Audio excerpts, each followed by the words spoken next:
So thank you, Jim, for the very kind introduction. And Dean, thank you very much for having Michael and I here. Really is an honor to be here speaking to an audience like yourselves. One thing, and Jim kind of gave a bit of a background on who I am, but I don't know if the background that I leave on the website is necessarily relevant to an audience like this. I have spent a lifetime being an athlete, kind of play a lot of different sports, mediocre at most, but I did spend about 15 years coaching in both running, marathon running, cross country, as well as tennis. I do have the educational background, but more importantly, I spent the bulk of my career with PwC, a big accounting and professional services firm. I now work with Michael Colley. Bedford Hill Consulting is really the two of us. So what you see is what you get, and we help membership and sport organizations with their strategy. And so what I'll be doing today is I'll be taking you through, well, eventually we'll get to what coach and athlete action planning looks like. First, I'm going to spend about 10 minutes giving you a bit of the story behind it, because I think the context is really important. So the first thing I'm going to do is wind back the clock a little. So this goes back to my days at PwC, years 2009. We're in the midst of the financial crisis. I was called into the office of the CEO, which is not a fun thing. And you know, 2009, you don't want to be called in there. But I was pretty sure I was okay, because usually the CEO, he's not the one who's going to fire me. And so PwC has a long history of sponsoring sport, and I happened to overlook that portfolio. For a long time, it was rowing, then it was alpine skiing. And the CEO happened to be a huge fan of alpine skiing, loved it, still raced into his 50s, probably still does race, and enjoyed wearing a speed suit well after he should have.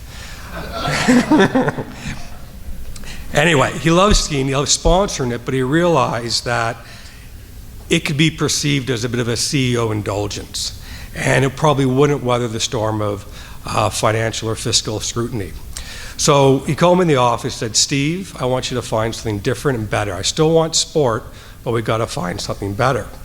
So there I was, really clueless on what I'd come back with. I had about a month. He sort of said, 4 weeks, you know, bring something back that hopefully I like and we can move forward with. And so new at the time on Bay Street was diversity. And diversity seems like an old topic now, but at the time, it was just diversity. Equity, inclusion hadn't come into the mix.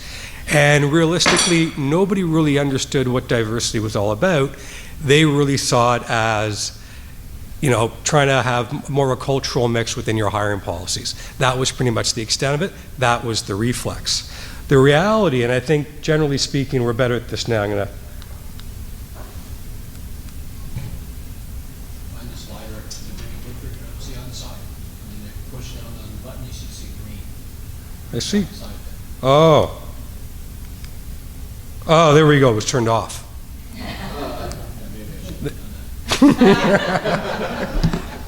That's okay. That's okay. Sets up for a laugh. Okay, so diversity. So most people are pretty clueless on diversity. And it was new, so it makes sense. And what I learned then and what I've since learned and it's become really routine, I think for all of us, is diversity has a whole bunch of sets of lenses. So we know now that it's things like culture, education, geography. This is a diagram from the Government of Canada that kind of sheds a bit of a light on all the different lenses that come with diversity. And so that's the direction I decided to move in with this sports sponsorship strategy.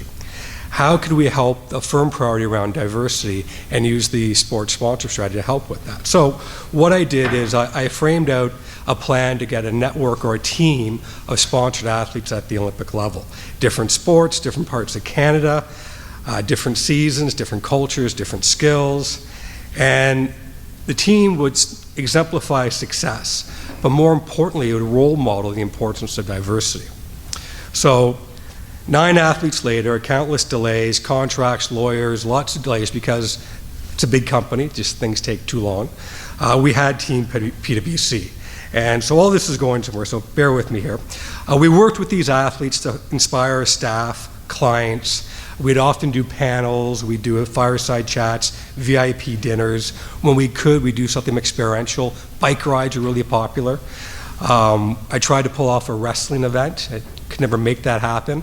I thought about a corporate swimming event, not for very long. I think the Speedos and the outfits turned off a lot of desk bodies. But it was fun while I thought about it anyway. So over the years of working with these athletes, both individually and bringing them together as a group, a couple things really stood out for me. The first thing was how different all their pathways were in sport. And all these athletes, I think with few exceptions, were all Olympic medal winners. So pretty high profile, pretty high caliber. And as an example of these pathways, this is Tessa and Scott. I think arguably two of Canada's most successful Olympians, very well recognized. And as far as pathways go, at the age of 6, 7, 8, the hand of Skate Canada came down and said, you will be future Olympic champions. And as linear paths go to getting a gold medal, theirs was very linear. I think they'd probably argue with that a little bit, and of course there's always setbacks and delays along the way, but broadly speaking, it was a very linear path. Another familiar face and a person I got to work with, Ryan Cochran.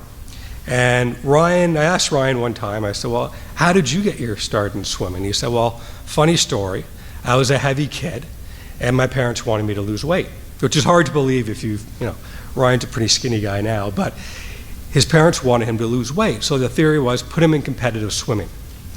And you know, it's more time in the pool, longer sessions, and he'll lose some weight, so it'll be good. And Ryan loved it, just couldn't get enough of it. And I said, well, why, you must have been fantastic because swimming is so technique focused. And he said, well, dead last for the first 2 years of my competitive career. So nobody would have picked Ryan to be on the provincial team, let alone be a future, and I see someone nodding. So I feel like my story is correct. I didn't misremember it. That's good. So very different pathways in sport. The second thing, and it comes to do with collaboration. So when we would get these athletes together, we had 9 athletes all together, very different. One of the reasons why we had this diverse team, alpine rowing, really hard to get rowers and alpine people in a room when you wanted them, because they were all in the same season. Rowers spend most of their time in Victoria or in Europe. Not great for corporate Toronto and Vancouver and things like that. Alpine Canada, to some extent, even worse. They spend about 3 or 4 weeks of the season in Canada. Everything else is in Europe, and then they go down to Chile for the summer. So access was terrible. And that was part of the reason for this whole plan. But when we got these athletes together, which was phenomenal, we had an event at the Rogers Centre. We called it Next Stop London. So this is 2012. And we got a bunch of athletes together. We got a whole lot of clients. We got 100 kids from the Boys and Girls Clubs. And did the usual panels and stuff like that, did it as part of a Jays game, a lot of fun. But the interesting part for me is when we had closed doors or behind the doors sort of green room conversations with these athletes, and I'd watched them interact. And the questions they asked each other were like, what's your coach like? How much time do you spend at the gym? How much time do you spend off-court training? What's your sleep patterns like? Things like that. And I looked at them and I said, is this the best you got for each other? And they turned around, they said, yeah, we want to know this stuff. We never get to talk to anyone outside of our sport, especially at the high level. This is a rare opportunity. And so the picture I have here, which is one of the rare opportunities as well, is when they go to an athlete's village and get to talk to their peers, their broader peers. So what was interesting, the irony here is while he created this team around diversity, the strengths of adversity, how to do all this stuff, at the highest levels of Canadian sport, taking advantage of diverse thinking or diverse perspectives to collaborate, it wasn't happening. And so that surprised me. I think even to this day, and we see it here, coaches are getting together to collaborate, sharing ideas, but the athletes aren't necessarily part of that. And often, we have some, Dean's done a great job with it today, we have some coaches from other sports and stuff, so there's sharing of ideas. Maybe what works well in skiing doesn't work well in swimming, but there's probably some nuggets that are transferable. Anyway, so it's these two elements that really spawned an idea for what we now call next gen, next step, plan your path. And so what is this? Well, simply put, it addresses the 2 points. So everyone has their own pathway and taking advantage of diverse perspectives to support a journey. So Again, this was back, and call it 2013, 2014, when this was all sort of muddling around in my head. And I thought, wouldn't it be great to have a nice conference about this, bring coaches, kids, all those things together. And PwC is a great organization, but they're not really that interested in sponsoring a conference for kids. It's not really their thing. I don't blame them for that. And so basically it sat in the back burner for a long time. And so fortunately, one of the great outcomes of COVID was we all had a little bit more time to reflect, think. This idea popped up back in my head, and I was re-inspired, which was good. I'm working with my current business partner, Michael Colley. I shared it with him. He was inspired, and we got very, very excited. We said, okay, this is great. We're going to go create a conference. We're going to make this amazing conference for young athletes. And so we went down this journey of creating a conference, and we'll get great speakers, panelists, we'll have parents, coaches, athletes in the room. This is going to be fantastic. And as we planned out this conference, one of the things that I guess frustrated us is, and this is endemic with all conferences, and I kind of look around here. Most of what you're doing at a conference is listening, which is great. But the reality is most of what we hear goes in one ear and out the other, and we forget a lot of it. And if I'm attending a conference, often I'll try to take notes, and when I was with PwC, the mandate was, well, you're spending a bunch of our money for a bit of a boondoggle, you better come back with some notes and share this with your peers. So I would often do that as well. But kids weren't going to do this. 17, 18, 16-year-old kids, they weren't going to do this. Some of the keen parents might, but generally speaking, probably a lot of this will be left with, you miss every shot you don't take, and there'd be a good conversation in the car ride home, and that would be the end of it. So how do we make this sticky? And so in our day jobs, Michael and I help organizations with strategy. And one of the sort of tenets we lean on is strategy takes a backseat to execution. And execution is actions, and you got to do things, lots of little things, sometimes big things, but you have to do that to make your strategy a reality. And strategy is important to what pays our bills, but action is equally important. So often with organizations will do what we call an action plan, where we sit down, we work with the department or a project, and we say, okay, how are we actually going to make these things happen?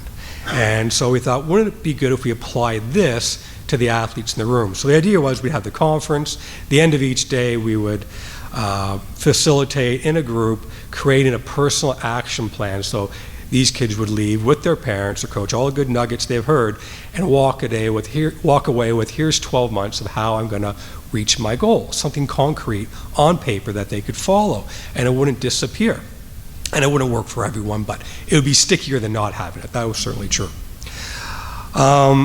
So what was interesting, as we went out, we tried to promote this conference, do all sorts of conversations, dozens of conversations with NSOs, PTSOs, clubs, athletes, parents, all those types of things.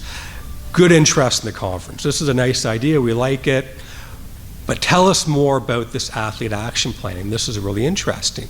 And for us, we were a little bit caught off guard because, especially at the NSO level and PTSO level, we'd present some of this and say, well, yeah, we do some of this, but what you're showing us is better.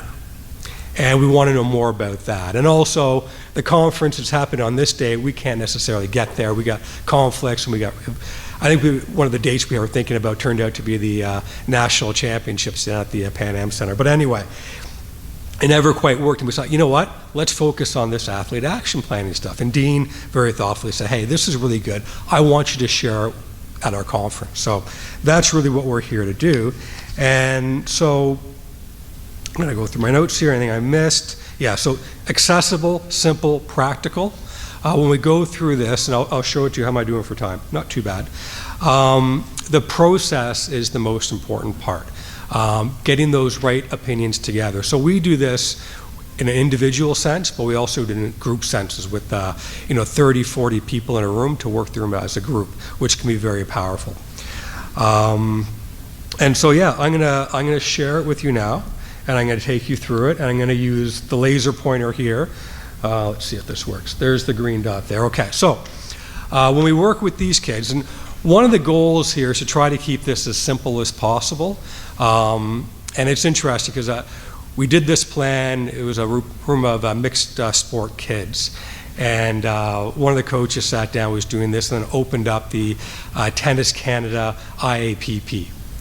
which is the individual athlete performance plan, if I remember correctly.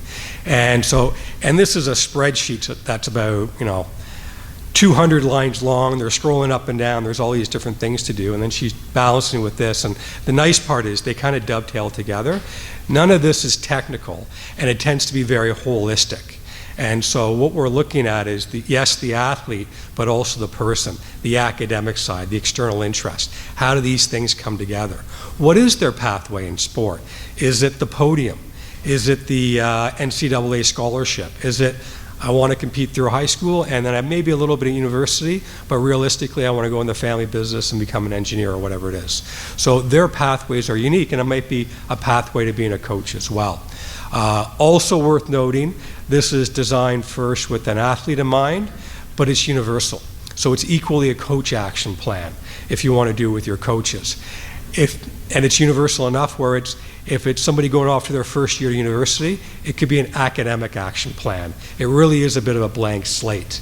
And I should point out, this isn't necessarily a template that we invented. We modified it to get here, but this has been in practice for 3-4 decades within the business world, and you've probably seen stuff like this in an administrative sense when you take part in any planning exercises for your clubs or your respective organizations. So the first thing we start off with is a long-term goal. And long-term goals are important, 3-5 years. It's like I said, I want an NCAA scholarship, I want to go on the national team, whatever it is. You want to have an idea of what's further down the pipeline.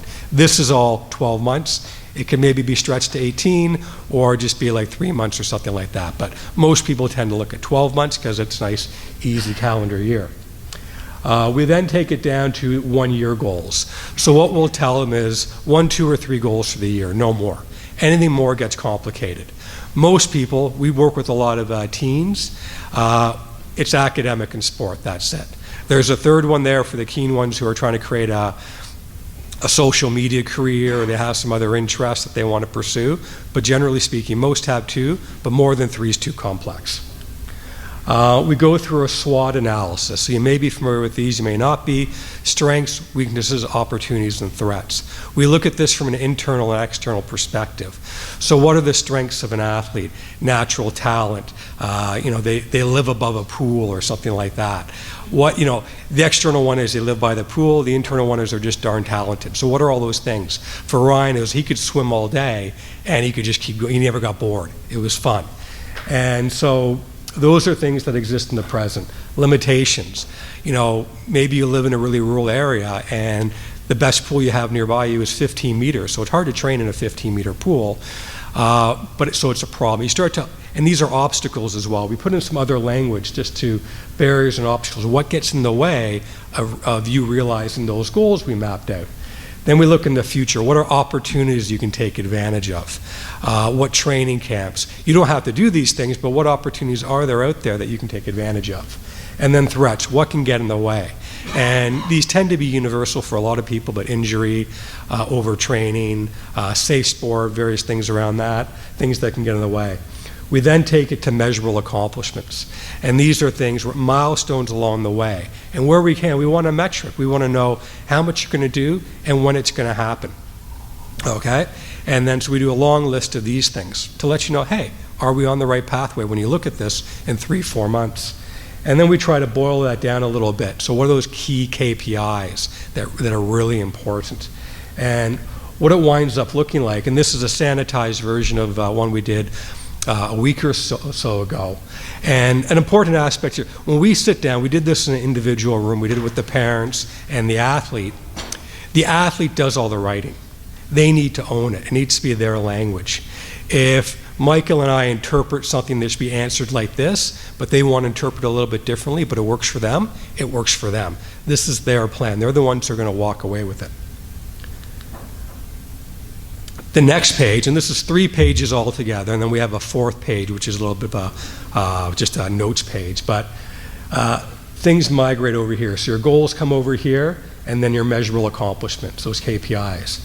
And then we work on what actions are we going to take to realize those goals. And we think about these actions in combination with those KPIs, but also with the SWOT analysis we did, so those strengths. What strengths can I take advantage of? What are my obstacles and weaknesses? Geez, if I only have access to a 15-meter pool, but I want to get better, maybe I need to move. Maybe I need to, my uncle has a place at, by the athletic center downtown Toronto. Maybe I need to move in with my uncle, spend more time training there to realize my dreams in swimming. Maybe if I'm a skier, Arizona is not the best place for me. Maybe I need to move to Whistler. And some of these things are very obvious, but when you put them down in writing, they become more real. And some things also become more subtle. The other thing, because you're doing this process with other perspectives, and ideally it's your coach, a parent, and the athlete, you start hearing different perspectives around the same issue. You start hearing, the athlete might hear an obstacle that they never really thought was an obstacle, or vice versa. And so that collaborative effort becomes important in identifying often little aha moments that you may not otherwise come across. We also have a stop, not reduce area, which is actually a little bit of a controversial spot. I hate doing negative things, but it's almost by popular demand. Parents want that there to say, stop scrolling so much. And that almost universally is what's in there, but some other things around staying up late on a Friday when they could go to bed earlier, stuff like that. And again, part of that is the act of writing it down that becomes important, and it becomes the athlete's plan. And then we do an image slogan. And this is a fair bit of fun. The best one we came across was become the TikTok Lindsey Vonn. And Lindsey Vonn, if you don't know, is a skier, but immediately you know in your head what that means. You're going to be a ridiculously good skier, and you're going to be a social media legend. And so we've had different athletes take different amounts of time with this, but it might be one, and here's the one for this athlete. They chose, when in doubt, sweat it out. And so for them, that was something that they could put on a Post-it, carry it around, a note in their wallet or something that they could go to and then remember, okay, when I'm making a decision and it's Friday night, I get the call, let's go out, there's a big party. You think, okay, does this really connect with my plan? And it kind of helps you pivot or make decisions. And so that's important. The last page here is, and I think this is the most important page, that if you're going to print one out, laminate it, and put it on your bulletin board, it's this one. And most people, when they create plans or actions, they set goals, and here's all the things I'm going to do. They run out and they try to get it all done in the next 2 weeks. And then almost, you can't do that. You have to say, when are these things going to happen? What does a calendar look like? What does rest look like? Dean talked about pauses. What do those pauses look like? How do you make, when you're thinking about those risks of injury and stuff like that, often they come from overtraining. I saw a stat online that talked about you're 200% more likely when you don't, to have an injury when you don't get enough sleep, things like that. And so it's the timing of these things. For skiing, it's very relevant. Swimming is a great sport. It's effectively all year round. It's nice that way. Skiing, there's 3 months. So how do you balance those things off? What is also relevant for a young athlete, universities, they're still balanced in school or academics in some way. With, I'm sure there's a few exceptions, but generally they're balanced in school. So how do you take advantage of, say, a summer courses to lighten your load in the winter? And you think about that well in advance. So when do these things start to happen? So you have to prepare for that in April or whatnot. How am I doing on time? Oh, I'm doing okay. And then implementation team. So who's going to help you on this journey? Your coach, your teachers. This is also key for the young people especially. Sharing this with people. So you might have a group of 3 or 4 you do this with, but then share it with a few more. Let them know your direction. Let them know what you're up to. Once they appreciate that and they see it on paper as well, 1, they know you're really serious about it. 2, they're going to try to help you. So if you go to your teacher, you say, look, these are my plans. Academically, I want to get an 80 in math this year because this is important to me. What I need you to do as my teacher, if I slip down to 75, you let me know and I can improve. If I slip down to 70, give my parents a call. But they'll be invested. And when the athlete needs time longer for an essay or needs some accommodation for an exam, the teacher will likely be more encouraging to give them the time they need. And then the costs. Costs are important. Swimming, in my head, you just need a Speedo. You're good to go. I'm sure there's a few more things than that. And I'm sure everyone's here going, swimming's actually a pretty expensive sport, Steve. And then I started spending more time with the skiers. And if you're a 16-year-old O-Cup skier in Ontario, you're looking at about 50 to 70K a year. So I don't know what swimming's like, but I'm pretty sure it's not up there. I thought tennis was expensive too. No, skiing's got it. The other important cost in here, and when we talk to our clients, they don't want to talk about money with us. That's a private issue, but we leave it there to make sure they have that conversation. Time is the other cost that's important. 168 hours in the week. When you start realistically thinking about your commuting time, your classroom time, your time in the pool, your downtime, homework time, what does that all add up to? And so we do this. We do something rough to start with the athlete, and then we got this feedback early on because we did a lot of beta testing. And when they see a lot of bullets like this, the feedback we got very quickly was, it's scary. And we did it with an Olympic athlete she won a gold in Tokyo, and she was like, and there's more bullets than that. And she's like, I don't like the way that looks. Can you change that? And we said, okay, fair point. We went away, and we make it look more like this. We consolidate, we make the action simpler, easier to understand, and you'd have to squint, but when we look at the costs here, we add it up as hours, and this is a 15-year-old athlete, skier, if you took a notice on some of the things, but he basically had 148 of his 168 hours accounted for. So for some people, they can manage that. For other people, they need that random time of playing video games, distractions. It's just part of life. And this is also that thing where you have to plan your path. This can't be the textbook that worked for, the playbook that worked for Ryan Cochran is going to work for you. Alex Bowman did it this way, so you got to do it this way. This is about the pathway of the individual athlete and what makes sense for them. And then working with the coach, the parent, their team to say, yeah, you think you can do it in 5 hours of training a week. That's not going to happen. You need 14. So there's also the dose of reality that kicks in there as well. And so this is that last page, which is a what's important next page. And this is where you put in like little ideas or whatever. You might have them along the way, or it's a great idea, but not for this year, so you park it for next year. But our goal when we do this is to keep it as simple as possible. I think when you see this action planning tool for athletes, coaches in 2-3 years, we'll have it down so it's even more simple. That's our goal with this. But right now, we're getting tremendous feedback on it. Dean saw it, he loved it, and he wanted me to come or wanted us to come and share it with you. So that wraps it up. I've left exactly 30 seconds for questions. But we do have a panel coming up. But is there questions? I'm happy to answer a question, if there are any. Oh, and maybe I'll ask a question to the group. How many people within their respective clubs do a planning process with their athletes around their goals and things like that? Most people? And do most people find that they're effective on day 365 as day one, or they tend to peter out? They tend to peter out, yeah. And that's part of the goal of this, is that it goes with them. And one of the questions we get asked, well, who's doing all the check-ins and stuff? And realistically, it should be the coach or part of that team. It should be the individual athlete, and then sometimes it's us as well. But keeping these things frequent. And then the way we like to do this is bringing people together as a group, to do it as a group. So that way, people can share their ideas back and forth. And when you bring people together, especially when it's outside their training environment, it makes it a little bit more impactful. So. Steve, that was a great presentation and a perfect lead up to our open panel discussion today on coaching. Some observations as we continue to move away from COVID, and of course the application of coach action planning in your world of swimming. Quickly introduce myself. As Steve mentioned, we work together under the banner of Bedford Hill Consulting.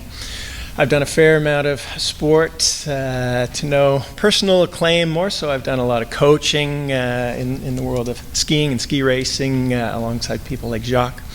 My kids, I've got 3 children, each skiers. And from relevant space. I worked with Alpine Canada for a number of years in business development, and that was an amazing period leading up to Vancouver 2010. And of course now, as mentioned, working with Bedford Hill Consulting, where we work with a number of member clubs and sport organizations.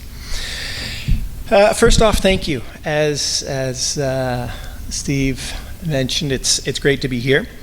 I'm delighted to be with a panel of experts from a diverse group, and it's individuals like you, not only here at the tables, but also in the audience. Your commitment to the sport is what is going to make things better. As I think Dean said to me a number of months ago, we need to make things better. So it's efforts like this, and it's great to be back in a live audience to shake hands and see people and the real person. And sorry, I'm that much taller than you thought. Anyway, bright minds, and I hope each of you collectively head home after this weekend with a lot of great new fresh ideas to take to your pool decks, to your coaches, and to your athletes, and to the sport as a whole. So continuing on theme, Steve's presentation, we're going to examine the problems we face, the opportunities we share, and look at how to build better in the sport of swimming. We're still learning from the impacts of COVID and what the landscape looks like as we continue to move forward. How can we all be part of the solution, and how can we build better and make the sport of swimming that much stronger? And how can coach action planning make a difference? It was interesting, I liked Dean's comment earlier, you guys are the glue. And I was quickly going to say that athletes come and go. But you guys, you're the ones, coaches, administrators, officials, volunteers, you guys are the ones you're the glue. You keep, your constant involvement is what makes the difference in the sport. And it'll be exciting to see now that things are returning to normal, how your sport does continue to grow and more successful champions on the pool decks, both internationally and here at home. Before I go any further, I'd like to ask each of the panelists to introduce themselves. I'm sure many faces there are familiar, some maybe not so much. But why don't we go from my left down to the table. This is Jacques Reid. Hello. Hi, Jacques. Welcome, everyone. Great to be here. Hopefully bringing a different perspective from the sport of alpine skiing, but I can provide as well some parent experience in swimming. My daughter went through swimming in a community club, Collingwood, Ontario, from the ages of 8 all the way to 16, so she really got a great experience from it. And I had a lifetime of coaching, starting when I was really young, and been coaching as a profession from the age of 20 until I'm now. So look forward to participating, and big shout out to all you guys during the pandemic. I know it was very difficult. Swimming, probably one of the most impacted sports. I think all sports were impacted. Skiing was shut down for 2 months 2 years ago. That was very difficult in Ontario. It was the only region within North America, I think even the world, that was actually shut down for alpine skiing.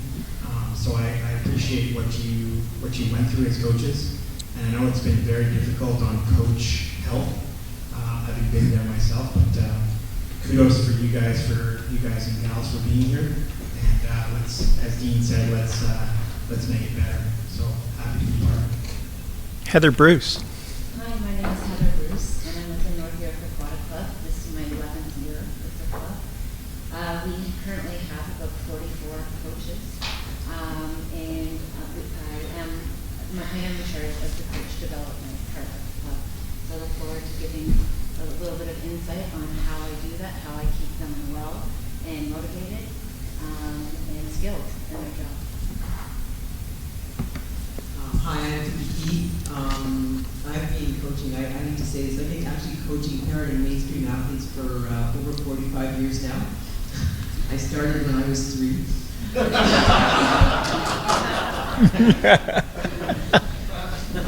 And my coaching staff is 2. Usually me, but if I'm not there, somebody else shows up. So I think just right there, we've got a completely different perspective, and hopefully that's what we're bringing to everyone here. Good. Kolton. I don't know if I can do that funny, but hi everybody, my name's Kolton Kowalchuk. I'm a performance pathway advisor at the Canadian Sport Institute. I've kind of worked my career throughout the system, so I pretended to be a golfer at university for a few years, and I actually ended up working with the national team programs in Golf Canada, athletics, and now in my current role, I work with a portfolio of 7 different Olympic, Paralympic, summer, winter sports. So I kind of have that pretty interesting variety, and I'm very lucky that I get to kind of see different things from different perspectives, swimming being one of them. So just really excited and thankful to be sitting up in front of you, and I'll just share the perspectives that I kind of gathered from my time in the system. Can you swim? 30 seconds, like, keep my headphones on. My name is Pierre Lafontaine. I'll give you a good example of what happens when you mix a country like Canada with French and English. Je peux vous parler en français toute la journée et présenter le programme en français. And what happens when we have national team members on a Canadian team that comes from Chicoutimi and Jonquière, and they have to go train in Vancouver, the mix of performance that you get out of creating an environment for these athletes to perform at the world level in such a converging country is really important. And to me, I started at Point Claire. I coached Vicki's little brother as a little kid, 7, 8, 6, 5, 4-year-old. And we started a program called Aqua Percept in the 70s for kids with learning disabilities. And it was incredible, the concept, because it was started by a lady called Mrs. Campbell. And the concept was that actually kids with learning disabilities are actually brilliant kids. They've got a lot to offer. But that people only look at the issues and not the possibilities. And so, my world the last 45, 50 years of coaching is, I feel, has been trying to empower people, not just empower other people. I did work in Cycling Canada and Cross Country Ski Canada after my stint with the national team here. But to give you a little story about ski, I live in Gatineau, so during COVID, Quebec was really powerful and put an iron curtain on the bridge between Ottawa and Quebec, so that those damn skiers from Ontario wouldn't come in and pollute the ski hills. Pollute the ski hills. I resemble that comment. But I have I'm just going to finish with the fact that this is exciting to have officials and coaches here and club members and so on. But at the end, before anything ever started, boards and clubs, there was kids and coaches trying to get better at something. And you coaches, I've said it even when I was running Swimming Canada, without you, we don't have anything. And if you take that responsibility onto your shoulders, it's huge, but you could change the world. And you can only change the world 1% at a time, and I hope to think that the power of community, and Dean, you spoke so well about it, we can't do it alone, but I can't do it alone, but we can do it together. And I think that's really exciting. So thanks for the opportunity. That's terrific. Very good, very good. All right, so now we're going to begin the sort of more official format of the panel. I'll ask a couple questions, and then I'll pass the mic to each of our panelists to frame some of their thoughts around that, and share some of their wisdom of what they've seen, what they're seeing down the pipeline, and so on. So with sport, many sports infrastructure, as was mentioned earlier, a little bit under the spotlight very frequently these days. My initial question was for Anne, who, as you know, is not here today. I was going to ask her to lead us off, and maybe, forgive me, Pierre, but maybe I'll ask you to perhaps comment on some of what Anne shared with me via email yesterday. I thought I'd paraphrase some of her notes, share them with you, and then Pierre, maybe you want to share your comments. But yeah, I was going to ask her thoughts on the landscape and some of their best practices recently at Pickering Swim Club, and so here, as I said, without further ado, are some of her thoughts. And forgive me, I'll read them. Here, the landscape for the professional coach is the same as it is everywhere now. There's a big retiring group and a low entry of professional into the profession of young new coaches. For youth, the profession is not that appealing. Coach's wellness is a huge challenge. The profession is all-encompassing. Coaching takes more from the individual coach's emotional bucket than is being put back into themselves. Coaches need to feel valued. As a point of interest, she mentioned that Pickering Swim Club paid their coaches throughout COVID. This led to each of the coaches feeling truly valued.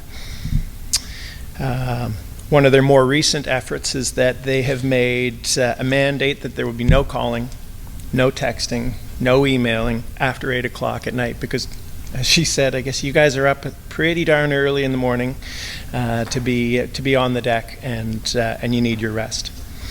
So very at the bottom line, their board, their management, and their membership are all singing and playing from the same playbook, and they don't want to return to old practices.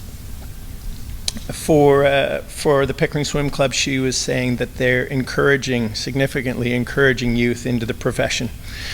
What better asset than their existing athletes who know and trust the program that they're swimming under than to foster them into coaching positions and be their first job into the adult world of adulthood, and as opposed to seeing them ending up in a job at McDonald's or something, they'd rather see them on the deck at the pool.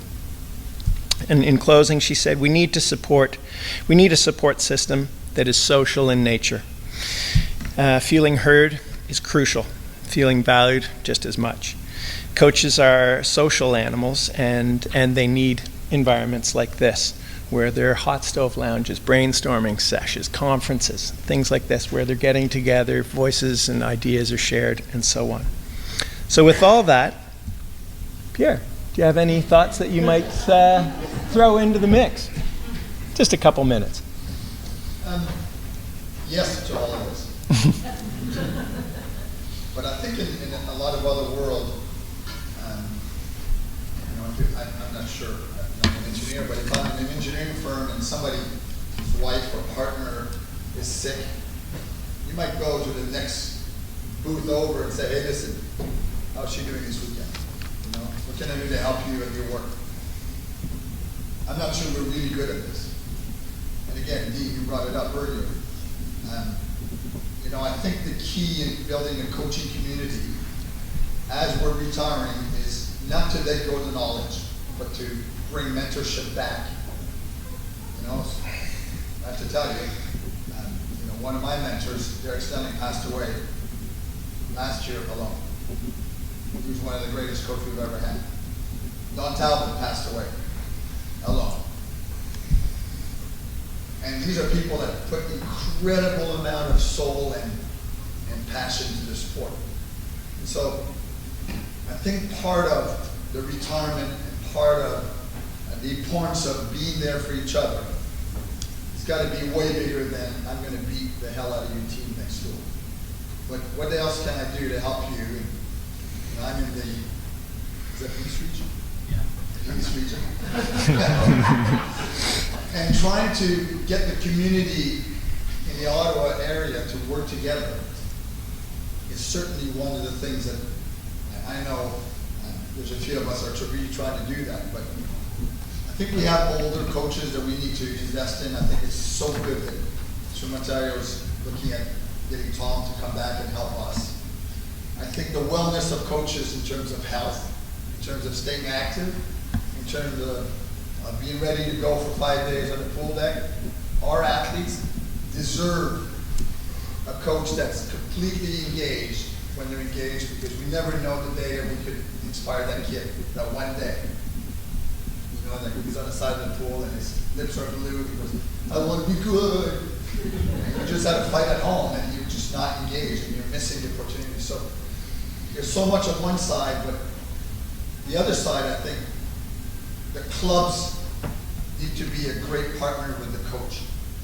Because we can tell you, we work, we're 40, 45, we have families, and all of a sudden, your partner goes, what the hell, where's your retirement plan? Where's your medical plan? We don't have that for our family. And so the support around the support is really important. And I've been fighting with the federal government and the Minister of Sports that we need a platform where the clubs could invest in a medical plan for coaches. We can't stop that. We need to get after that because the club alone can't afford it. But as a sport organization of all sports, we need to be able to do this. So to me, it's not a battle. It's an ongoing education process for the clubs. But I also think that I'm going to go finish with, but the coaches need to work. It's not you against the board, but the coaches need to work with the board in terms of creating expectations so that everybody knows what you are expected to be. And I do agree, 8 o'clock at night, I've said that to my club too. You know, and parents don't go and grab the teacher at 3:30 at school, I want to talk to you. They make appointments. And I think clubs and coaches need to do the same thing. Terrific, terrific. Next question, Vicki. In Steve's presentation, he mentioned, measurable accomplishments. You and I had a little conversation earlier about that. Obviously, you've done immeasurable things in the water, and to you, congratulations. From your perspective, how can a coach help young athletes and you as administrators and leaders of coaches, how can you guys help in setting measurable and attainable accomplishments? Thanks. I thought it was really interesting, and we had this conversation of the choice of accomplishments as opposed to goals, because everybody talks about goals all the time, and it was really interesting to hear the question asked as accomplishments instead of goals. I think that as coaches, one of the things that I've found the most helpful is scheduling an extra 15 minutes at the end of practice to go back and review what happened during that practice, to make sure that I'm recording the challenge sets or test sets. Everybody calls them test sets. I call them challenge sets. Test has such a negative connotation to it, but to record those right afterwards to make sure that we've got something there. I know some people have staff that can actually do it for them. But the other thing that I find on a pool deck is I come up with the best ideas that are absolutely gone by the time I walk off the pool deck. And so one of the things I do is I go to my whiteboard and just write down the quick thought as it comes to me, and I go and take a picture of it at the end of the day and email it to myself, so that I've got all those little things, because those are the things that are going to help me get to the next level and to make the program better for my athletes. Measurable for my athletes, I think it's really important that they understand it's not just about setting goals, but working towards them and working towards them on a daily basis. It's so easy to sit down and do the goals at the beginning of the year and then just assume it's all happened. But they have to understand that there's a process to this. We need to be checking in on a regular basis with them.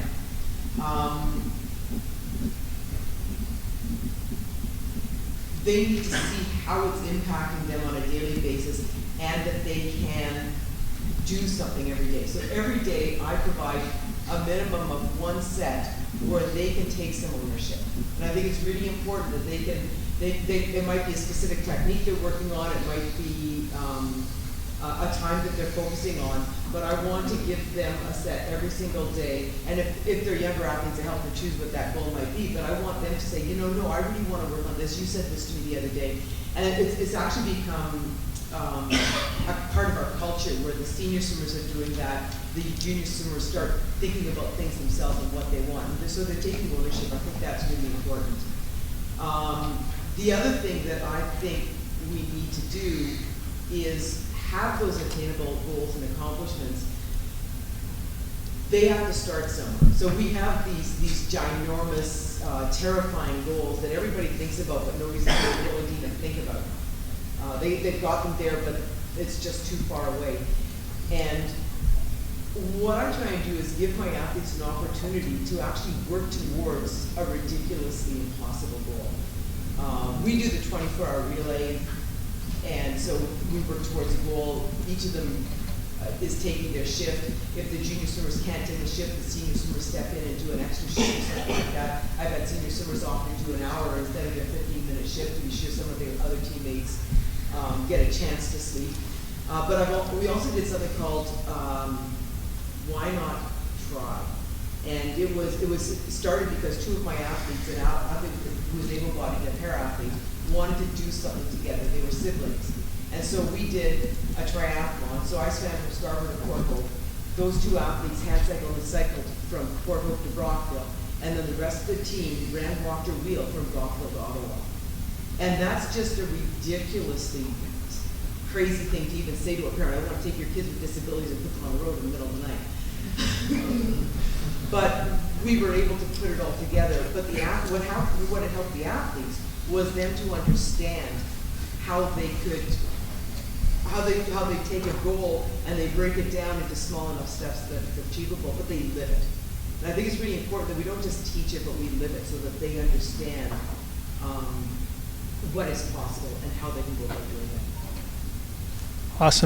Awesome. Yeah, of course, we spend a lot of time talking about accomplishments or goals that are attainable, but setting those big, hairy, audacious goals is super important. And one of my favorite quotes from a football coach was, "To triumph, you must start with the first syllable." And so from your words there, thank you.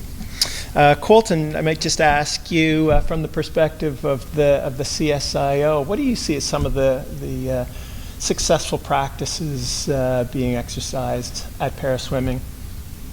Yeah, thank you.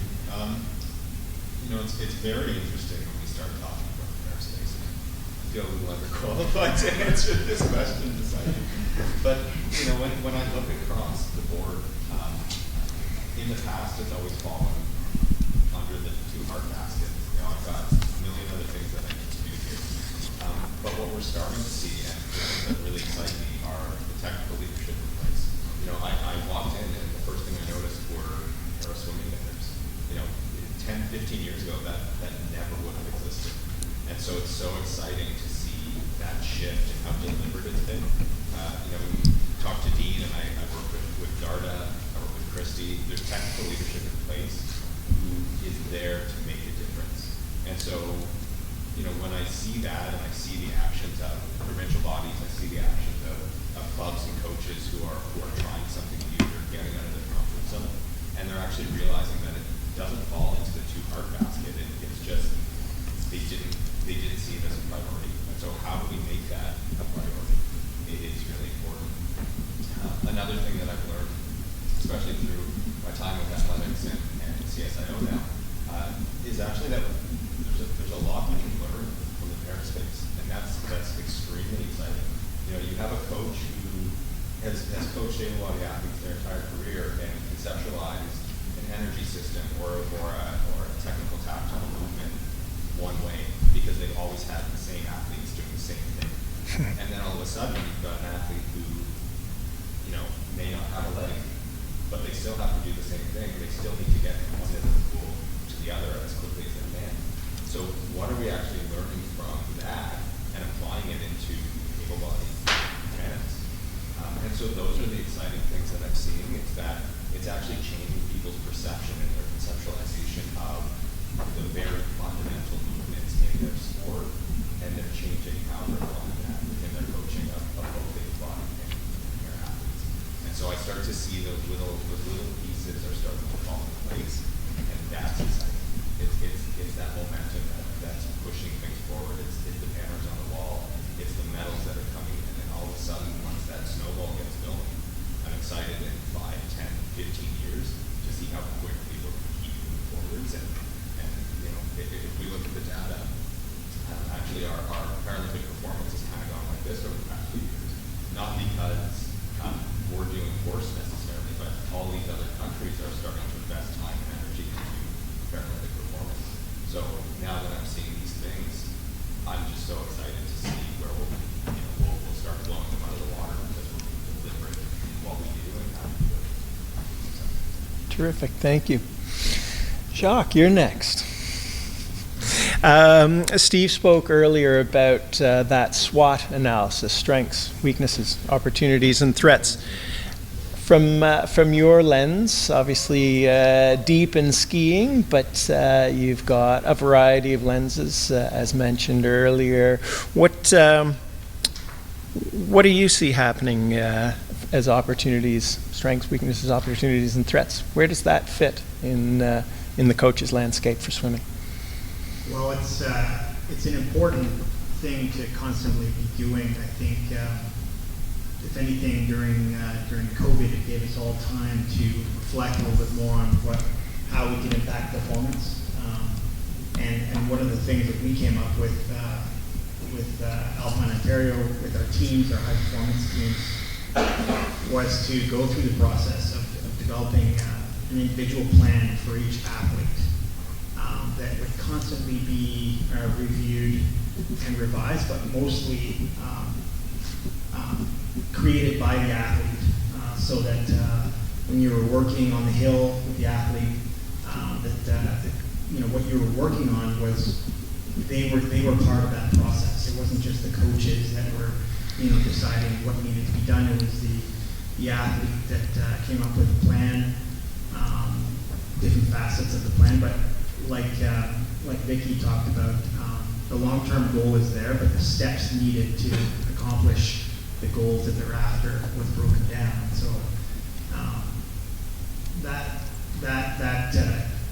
check-in process, constant check-in process is important. So I think as a coaching group, you always need to review what are your current strengths, what are your weaknesses. Surround yourself as coaches with people that are better at something that you may be. That's important. It's important to recognize that as coaches, we all have strengths, we all have weaknesses, but if we can tackle some of those weaknesses, it's key.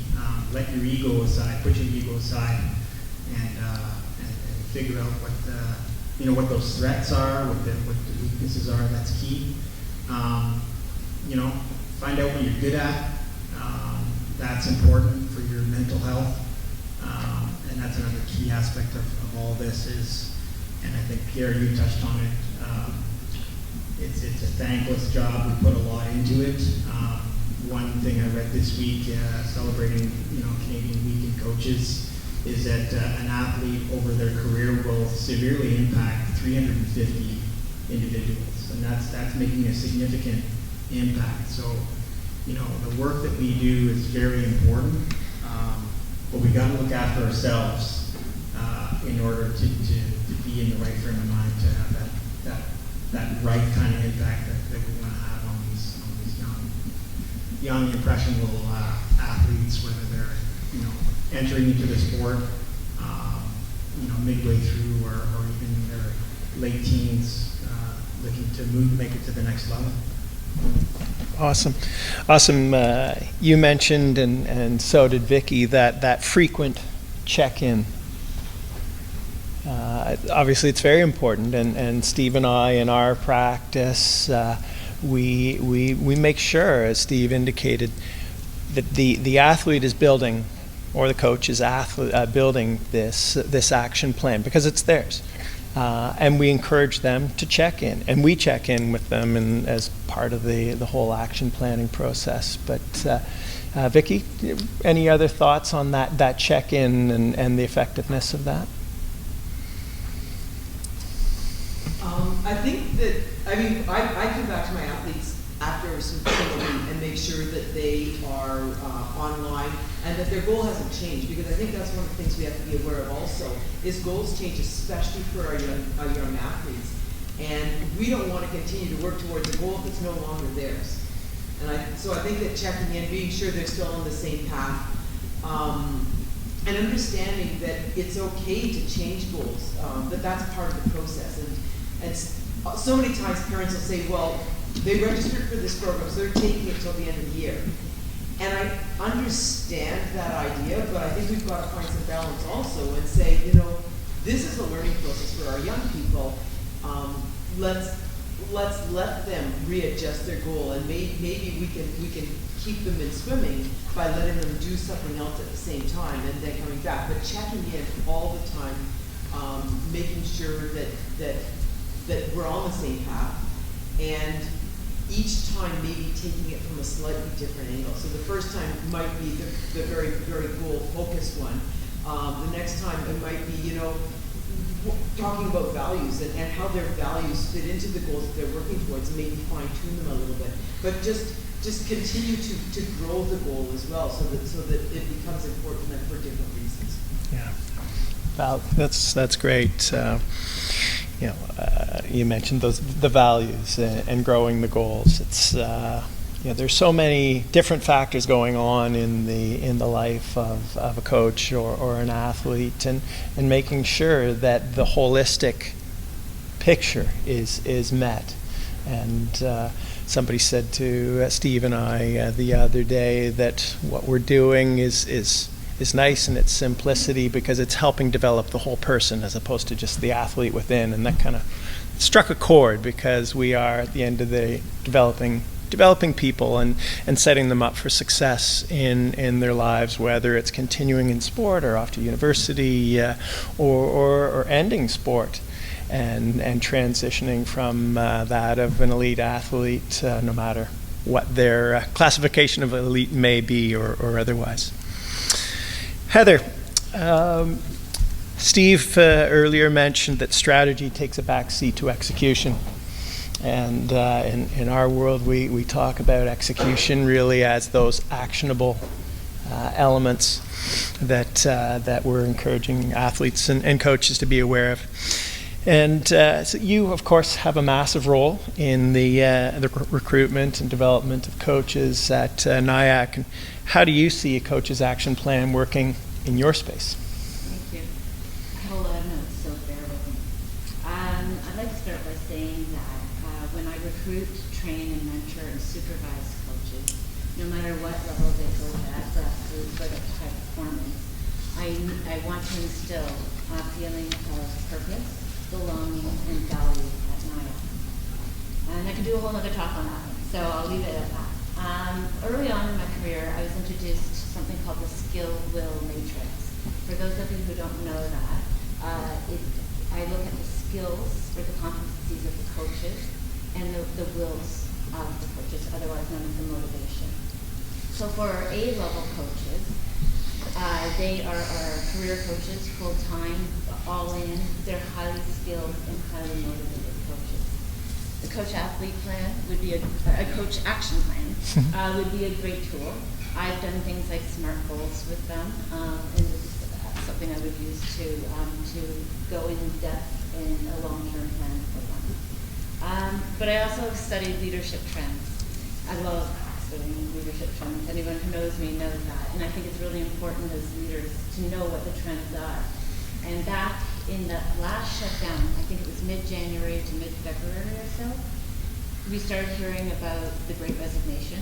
We started hearing about connecting and caring for your employees. I saw it as an opportunity not to sit down and do a formal evaluation with the coaches, but to do something that I called reflection and development conversation. I met with every B-level coach, so those are our coaches who work part-time for us at night, but they're full-time coaches during the day, so they have one foot in the door, one foot out the door. They are very important coaches to us because we need them. And then the C-level coaches, who are the kids moving on to high school at the end of their term with us. So I wanted to sit down with them over Zoom and learn from them. It was a perfect point in the year to talk about their fears and anxieties going into the season, and their fears and anxieties going back after a shutdown, and their goals looking towards the end of the season. I also asked them really non-traditional questions like, What's their warning label? If we were sitting at a kitchen table, what would you want to talk about right now over a meal? And the conversations were rich. So what I'm trying to say is read the room and know that sometimes an action plan can go in a different direction. Jumping ahead to May and June of this season, we were all tired. Meets every single weekend. Every single weekend. I was there too. I saw, I would say, bad behavior in coaches, my coaches, disengagement in coaches. They were tired and they were frustrated and exhausted. They just wanted it all to stop. And so in June, I recognized, oh my gosh, they don't want to work anymore. Their great resignation is real. How am I going to get them to come back next year? And I need to know now because I have to start recruiting for September, now, in June, when they're all tired and angry. So I thought back to that reflection and development, those talks, and I decided to take every B-level coach out for breakfast or lunch and sit and talk and have pretty much the same conversations that we were having around the coach action plan or SMART goals, but it's informal and it's connecting. So I just sat and listened.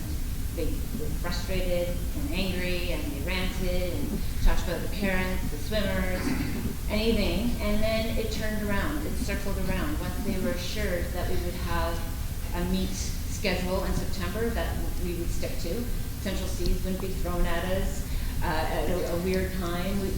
They would know exactly where, when, and where those meets would be for the whole season. They knew they had my support and Eddie's support, and by the end of those breakfasts or lunches, they came back. They said they'd come back at probably the lowest point of our season. They turned to me and said, "Okay, I'll come back at it." Thank goodness. Except for one, they all came back. They were rich conversations, they were amazing conversations. Jumping over to the grassroots coaches, yes, the action plans would be great. And I would grab the kids who, I call them kids, but the younger coaches, who want to, who I can see career coaching in them, and I would do definitely a much more in-depth evaluation. But for the most part, the younger grassroots coaches, they need more direction. They're low skilled, and depending on the day, highly motivated, depending on the day and time of year. So I actually adapted the on-deck assessment from the 101 and created a visit checklist. So it's a very directive evaluation. I just check. Are you appealing to the auditory learners, et cetera. I snap some pictures of the coaching and I write some comments based on what I've seen, and they love them. They're again rich with feedback. And I've heard that they actually use them as part of a reference package. So it's worth it to take that time. I do them in December, and they know exactly what's expected of them, and it carries over into the rest of the year. And then for those who need a few more gentle reminders, I continue with them through the year, but the others, they get the message pretty fast. I just want to add one more thing. Beyond the evaluations, it's an investment of my time, and it's active listening. And I think after this pandemic, it's also creativity and making sure the coaches have fun. We need to care for them, but we need to make them laugh, and we need to make them enjoy the job. At one point this summer, I had a president of a club call me and asking my trick, and this is called sharing information, by the way, asking my trick to how do I get the youngest coaches to get those report cards done? Because they were paying their coaches every 15 minutes a report card. So they were paying for 15 minutes report card. And I said, no. Is it working? No, it's not working. I said, put them in a room, fill up bowls full of junk food, and make them do the report cards together. It's called connection. They laugh, they vent, they have so much fun, and all the while I'm looking over their shoulders, watching them write their report cards, making sure they look okay, and in an hour and a half, they're all done. That's the power of fun and connection. Right. Nice. One more thing. Yeah? One more thing. I am right now not looking at the coaches I'm looking at the person in front of me, but I'm not actually looking towards next season already. I have 23 competitive programs. I know this is probably a me problem and not your problem, but I have 23 competitive programs, 8 introductory programs. I have to fill 61 coaching jobs by next September. Again, looking at the coaches now, I need them to be having fun, meeting standards that everybody's setting out around them, but also turn to somebody in their life and say, that was fun, I learned a lot, go give it a try. Very good. Very good. That's a lot of heavy lifting and a lot of. I had to throw it all in there. Yeah. Hey. You made me get up here. As Dean said, everything needs to be thrown on the table in front of an audience like this because it's going to spark thought and conversation.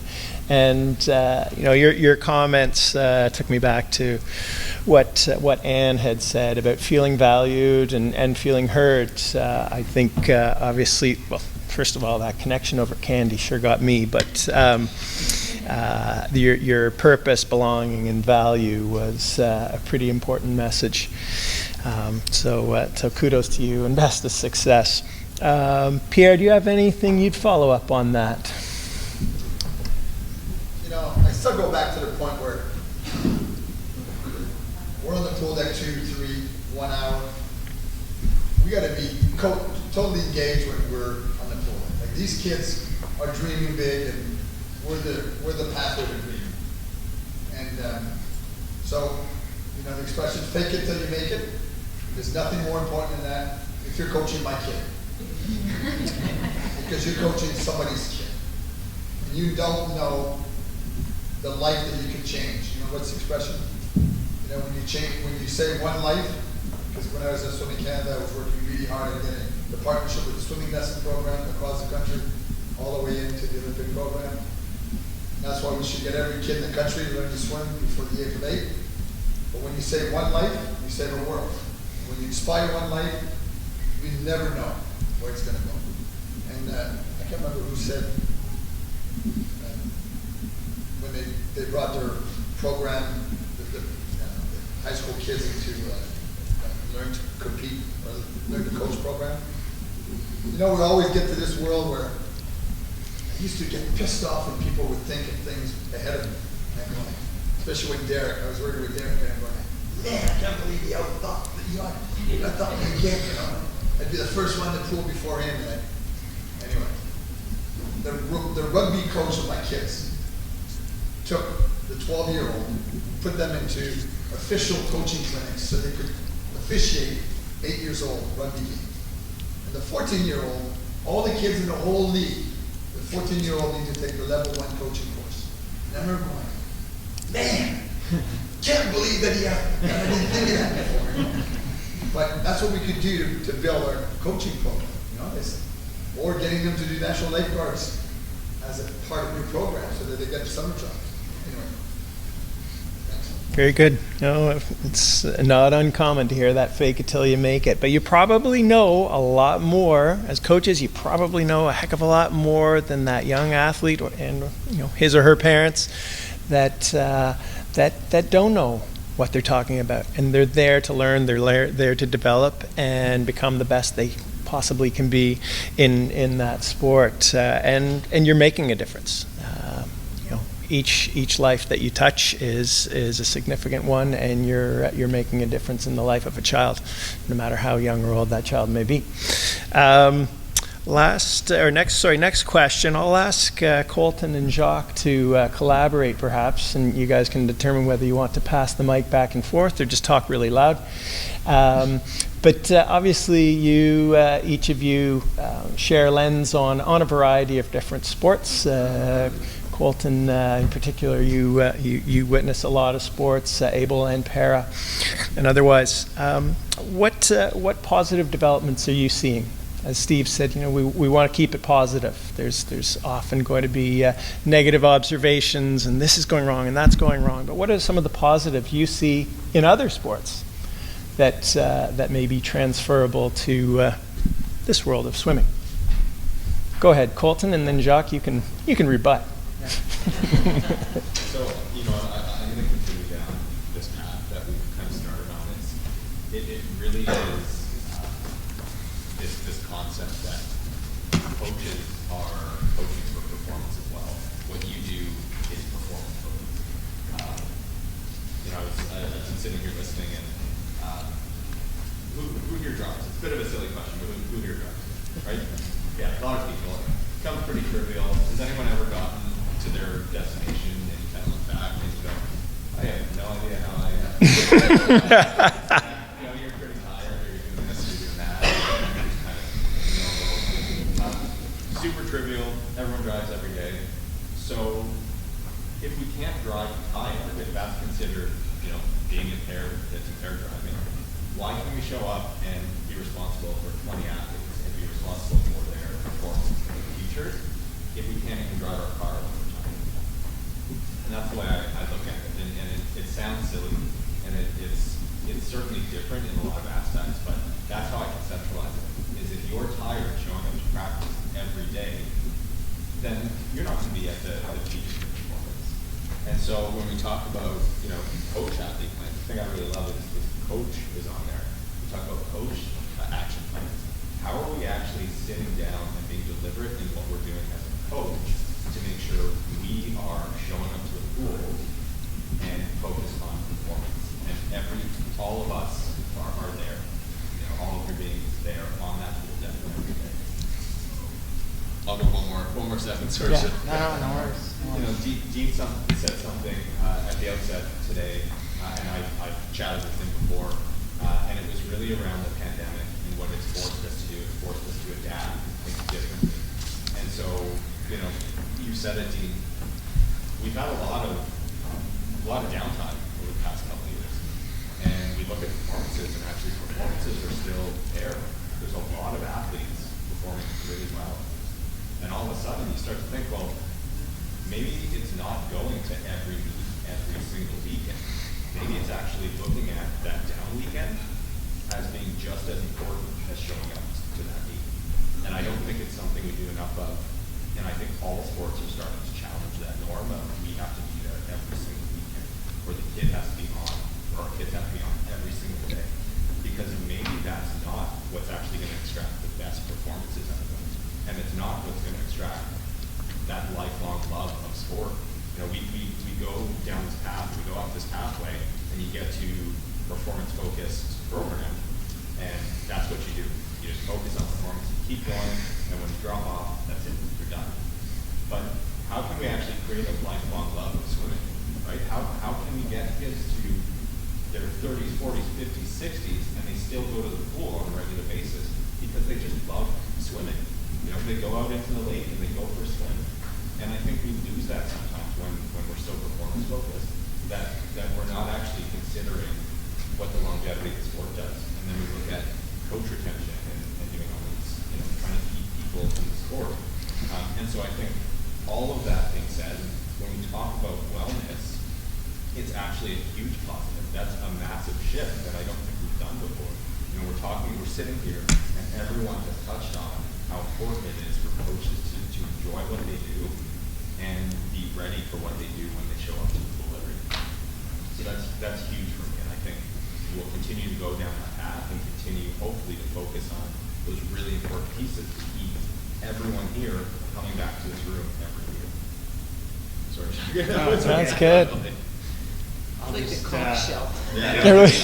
I'll just continue on the wellness part, and more so maybe from an athletic standpoint. Athlete wellness is something that we realized we needed to make sure was a priority for us, and so we used different methods to go at it. But one of the things was we had a lot of time off snow to do things with the athletes within a certain parameter, and we realized the importance of doing things with our athletes, and I think Dean talked about dry and wet.